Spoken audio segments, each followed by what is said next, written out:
Welcome to Where Wendy Creates. Today we are figuring out how to make the perfect quilt binding for our quilts. I'm excited. Are you excited? Yes, yes, yes. It's a necessary evil and it can be so much fun. Let's get to it.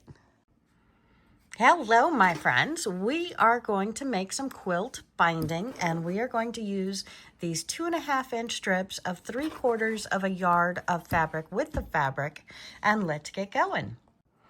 I'm going to take my first piece in the strip and open it up to where I have the second side of the first piece, and then we're going to match it with the next piece. We're going to make sure our selvages overlap, and if we have some pins handy, we can go ahead and stick a pin. Otherwise, if you're at the sewing machine and you can keep a straight line, you can just sew across now. And with the pinning method, we're going to take our fabric, we're going to lay it out, hold it still, and then put our pin and stick in our next pin. We're kind of going catty-cross across, and then we can take our ruler and draw a line from point to point.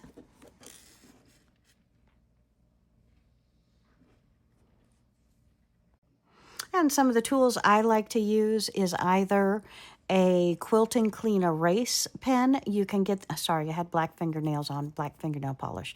You can get them either in white or black, and then a fine point disappearing ink pen is also good for doing this, as well as sometimes I'm on the back of the fabric. It's never going to show. I'm putting a line on my cut line or my stitch line, so it's never going to show. The Sharpie is always in my sewing drawer.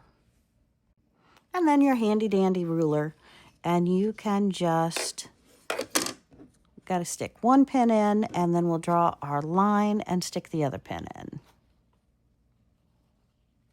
Some people use safety pens, some just use regular pens. And we can put our two in there, but mine have the big bulky end, and I don't want to have to remove it to make my line. So we're going to take our line from where the two fabrics combine on each side, and we're going to draw our line in whichever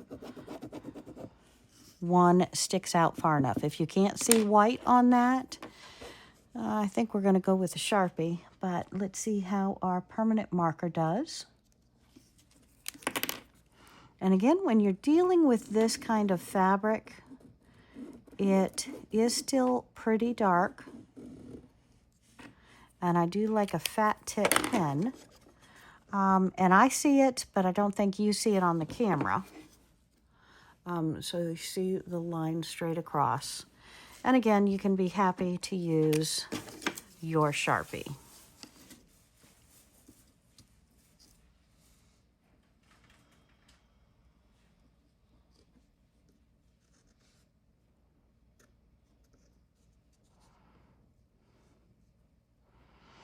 And again, measure twice, cut once is a good rule of thumb, my friends. So just take your time getting your accuracy before you ever start.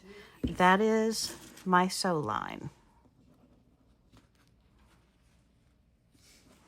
And we're going to stitch right on that line. Now I can go through the entire stack just the same, making my lines and my pins.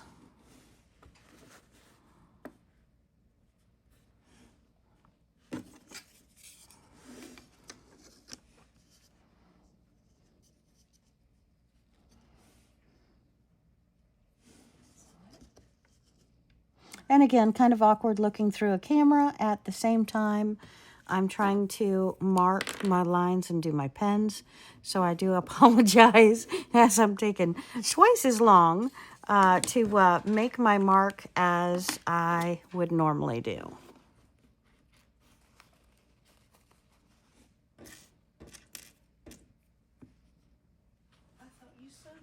Okay, and let me...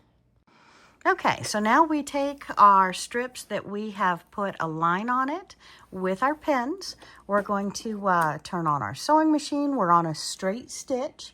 I have it on a 2 length, which for you is probably about a 12. And I'm going to go ahead and back stitch. I'm using the red thread so you can see that I'm sewing right on the line that we have written down.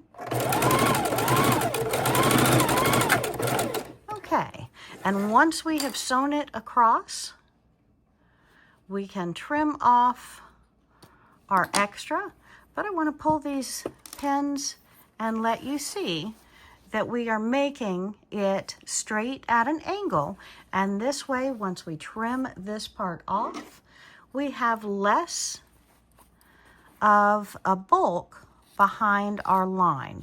Now this is the preferred way to make binding, so you have less bulk with your binding. So I've cut off our 2 triangles. We're going to keep those in our scrappy bin. We love scraps. And then I'm going to take, I believe these are called the dog ears, and we're just going to pop those off because we definitely don't need those. And then we're going to finish all of these up and run over to the ironing board and iron these flat all in the same direction across our entire binding. And again, for a double size quilt that we have made, we are using approximately 3/4 of a yard of fabric to make our binding in 2.5-inch strips. And we'll go over and meet at the ironing board momentarily.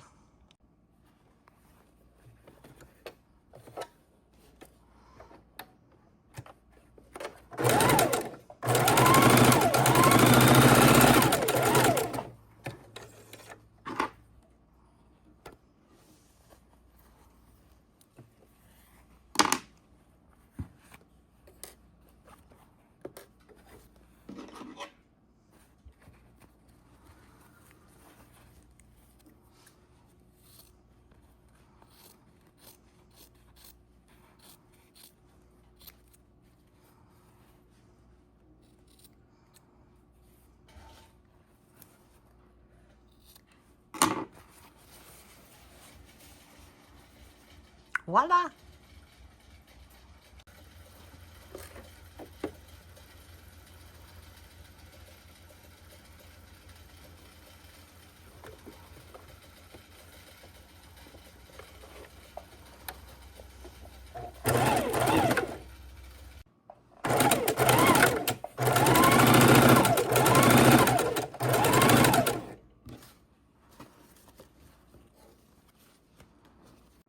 All right, so when we're doing our bindings, we're going to push the top piece away. We're going to pull up that piece that we just sewed, and we're going to grab the next one. We're going to line it up and put it under our sewing machine. Now what we're going to do is, to stay accurate, we're going to have our little V right in where the needle is going to be, and the other little V is going to be right down here where you see that red line coming out. So if we can keep that right in the center. And Wendy, what is that line? Well, my friends, this is actually a tape that you can get. It's removable, that washi tape you can get in any or most any quilt store or in quilting sections of the store. And the red line is right where your needle is if you have it in the middle section, and then your black lines are going to be 1/4 inch. So if we keep that hollow spot, let's do it again. If we keep that hollow spot right in the center, we're going to have a straight line. So if you want to be quick about it, again, fast is accurate and accurate is slow. But if you want to do it with no pins and no rulers and no markings, what you want to do is you want to take your fabric needle, get it right to where it's ready to go onto the fabric, without sewing and see where it crosses right here at that red line. So we want to pay close attention to that red line. It comes up to here. So we have at least half of the journey of the stitching process to make sure we're right on that line. And again, you can get most of this washi tape from the quilt store or the quilting aisle. All right, so now we are at the ironing board. I have us on the hottest cotton setting, and I have us on steam, and I have our binding. So now we're going to start and iron our 2.5-inch strips into binding, which means we're going to iron it in half, and when we come up to our seams, we'll be pressing the seams.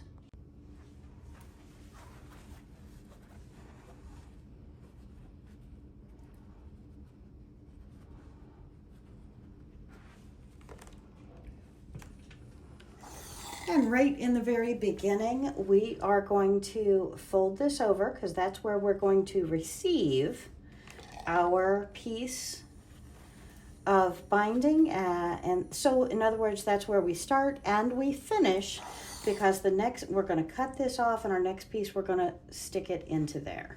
So we are just folding our binding in half and going to press the entire 3/4 of a yard worth of 2.5-inch strips that we have sewn together.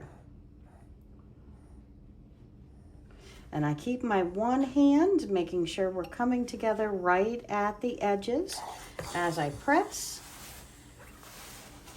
moving our strip down as we go, pressing down our seams.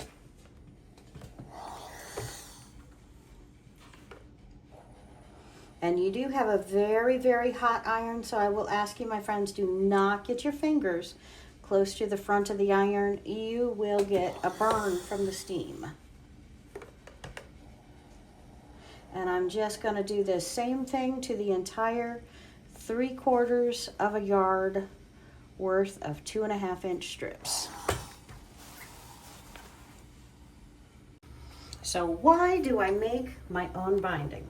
Well, my friends, any quilter will tell you you want to make your own binding. Some quilters use 2 inches. I prefer the 2.5-inch strips to make my binding. And I make my binding because I want the binding to be the same fabric as I have used in one of the blocks of the quilt. I also want it to be high quality quilter's cotton, the same grade of fabric that is used in the quilt.